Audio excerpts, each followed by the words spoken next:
Rule follow करते हैं, ठीक है। तो डिविजिबिलिटी रूल क्या कहता है कि कोई नंबर 2 से डिवाइड हो जाएगा या नहीं होगा, या कोई नंबर जो भी लास्ट मैंने आपको दिखाए वो ये चेक करने के लिए कि वो 2 उनका फैक्टर है या नहीं है, इसके लिए उस नंबर के वंस प्लेस पे यानी लास्ट डिजिट जो होगी उस नंबर की या तो 2 होगी या 4 होगी या 6 होगी या 8 होगी या फिर नॉट 10 0, क्योंकि लास्ट डिजिट कभी भी 2 में नहीं आएगी। लास्ट डिजिट का मतलब क्या है, अकेली वो डिजिट यानी नंबर 2 प्लेस में नहीं होगा, वो 0 होगा। अब जैसे मैंने एग्जांपल के तौर पे अगर मैं दूं लाइक 3281, विकास क्या ये नंबर डिवाइड हो जाएगा 2 से? हो जाएगा? कौन कौन बोलेगा कि हो जाएगा?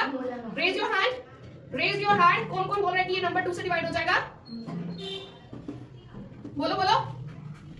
नहीं होगा, मैंने कहा उसका लास्ट नंबर क्या होना चाहिए, इधर 2 4 6 8 और 0। क्या अब हो जाएगा? अब हो जाएगा डिवाइड, ओके। नेक्स्ट, कोई नंबर 3 से डिवाइड हो जाएगा या नहीं होगा, ये चेक करने के लिए उस नंबर का सम कर ले। मानो इसी डिजिट को ले लें हम 32810। Now we have to check whether this number divided by 3 or not. So इसके लिए हम इस नंबर को ऐड अप कर लेते हैं। क्या कर लेते हैं? तो जब इस नंबर का सम करा then we get 5 plus 8 13 13 plus 1 14। क्या 14 3 के टेबल में आता है? 3 से डिवाइड होता है? नहीं होता ना। तो ये नंबर भी क्या 3 से पूरा पूरा चला जाएगा? 3 इस नंबर का फैक्टर है? नहीं है। सो इस नंबर में क्या लगा दूं जो 3 इसका फैक्टर बन जाए? इस नंबर के अंदर क्या लगा दूं? जैसे उसमें 0 लगा दिया था तो वो 2 का फैक्टर बन गया था। इस नंबर में क्या जोड़ दूं जो ये 3 का फैक्टर बन जाएगा? 14 है। 14 से नियर बाय क्या नंबर 3 के टेबल में आता है? 15। तो कितना जोड़ दूं? 1। कितना जोड़ दूं? 1। यानी अगर एक और इस नंबर में मैं जोड़ दूं तो मेरा जवाब आ जाएगा 15, जो कि डिवाइड 3 से हो जाएगा। इसको फॉलो करने के लिए ये मत भूलना क्या करना है। फर्स्ट कोई नंबर दे रखा है, जमा कर दो, ओरली जमा कर दो, ऐसे करने की ब्रेक करने की जरूरत नहीं है। ओरली जमा कर लो 3 5 और 5 4 8 13 एंड 14 नाउ 15। ओके, ओरली जमा करा और पता करा 3 इसका फैक्टर है या नहीं है, 3 से डिवाइड हो रहा है या नहीं हो रहा है। अब हो रहा है देन हम कहेंगे 3 इसका फैक्टर है। और कुछ इस तरह का प्रश्न आता है, कोई भी डिजिट मिसिंग कर देते हैं, स्टार दे देते हैं उस डिजिट पे और बोलते हैं क्या डालें इस डिजिट पर, इस प्लेस पर क्या नंबर रख दे जो ये पूरा पूरा भाग हो जाए। तो जैसे अभी 1 रखा था ना हमने, तो उसी स्टार की जगह पे वो 1 रखना था हमने। समझ गए थे? नाउ 4 के लिए 4 की डिविजिबिलिटी क्या कहती है? 4 की डिविजिबिलिटी कहती है कि जैसे 2 का डबल है 4, तो 2 के लिए 1 प्लेस देख रहे थे तो यहाँ पे 2 प्लेस देखोगे कि 1 प्लेस पीछे का, 4 के लिए पीछे के 2 प्लेस। 9 3 2 8। क्या ये नंबर डिवाइड हो जाएगा? 28 4 के टेबल में आता है? आता है? कितने पे आता है? कितने पे आता है? ओके, तो ये डिवाइड हो जाएगा, यानी ये पूरा नंबर 4 का फैक्टर है। अब कोई नंबर 5 से डिवाइड हो जाएगा या नहीं हो जाएगा, इसके लिए आपको बहुत आसान है। 5 का टेबल अगर आपने कभी देखा हो तो क्या रहता है? हर टेबल पे पीछे के प्लेस पे या तो 0 या तो 5 या तो 0 या तो 5। तो क्या रूल होगा, कोई बताएगा? क्या रूल होगा? किसी भी नंबर के पीछे या तो 5 हो या तो 0 हो तो वो नंबर 5 से डिवाइड हो जाएगा। ठीक है, वो नंबर 5 का फैक्टर होगा। ठीक है, किसी भी नंबर के पीछे 0 या 5 तो 5 से डिवाइड हो जाएगा। नाउ 6 किन 2 नंबर का फैक्टर है? 3 2 का क्या बनता है? 6।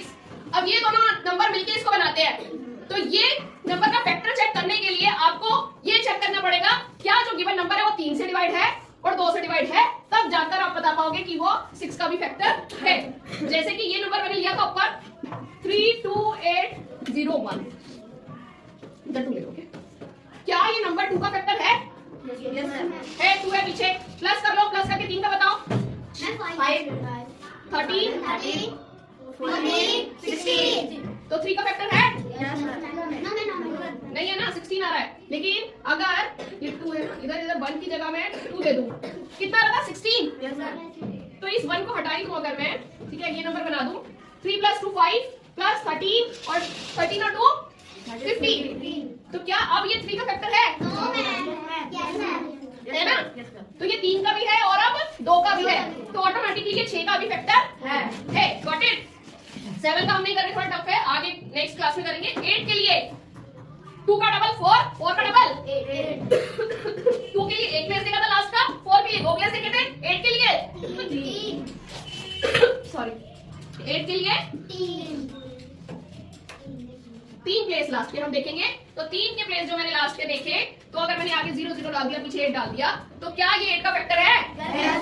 3 डिजिट। अगर 3 डिजिट आपको नहीं पता लग पा रही तो उसको आप नंबर को डिवाइड करके देख लो। अगर रिमाइंडर हमारा 0 आता है, शेष हमारा 0 आता है, दैट मीन पूरा भाग हो रहा है और वो नंबर पूरा का पूरा 8 से विभाग हो जाएगा। ओके, कोई नंबर 9 का फैक्टर है या नहीं है ये चेक करने के लिए, क्योंकि कैसे बनता है 9? 3 3 के लिए भी फॉलो होता है, जो वही सेम रूल 9 के लिए भी फॉलो होगा। क्या है 3 का रूल? 3 का रूल क्या है?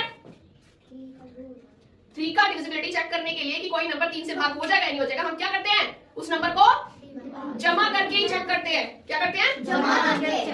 तो 3 के लिए जैसे करते हैं वैसे ही हम इसके लिए भी करेंगे। करो जरा प्लस। तो 3 + 2 5 and 6 and 9 9 + 5 14 + 3 17। तो हमें कितना नंबर और चाहिए 9 से डिवाइड होने के लिए? 1। तो इधर 1 और ऐड कर दूं तो ये पूरा का पूरा नंबर 9 से डिवाइड हो जाएगा। ये बात समझ आ रही है? कोई नंबर 9 से कैसे डिवाइड होगा? जब उसको जमा कर दिया, वो जमा करके नंबर अगर 9 के टेबल में आ रहा है, दैट्स मीन वो पूरा का पूरा 9 से भी डिवाइड हो जाएगा। कोई नंबर 10 से डिवाइड होगा कि नहीं होगा, ये बताओ। ये चेक करने के लिए कि उसके लास्ट में सिर्फ 0 चेक करना है आपने, ठीक है? क्योंकि 10 का टेबल क्या करता है, ऐसे करता है ना, 10 20 30 40, तो उसके 1 प्लेस पे आ रहा है 0। तो कोई नंबर 10 से डिवाइड हो जाएगा, ये चेक करने के लिए उसके 1 प्लेस पे आना चाहिए 0। ठीक है? Got it? सब क्लियर है? अब टेस्ट लेती हूं।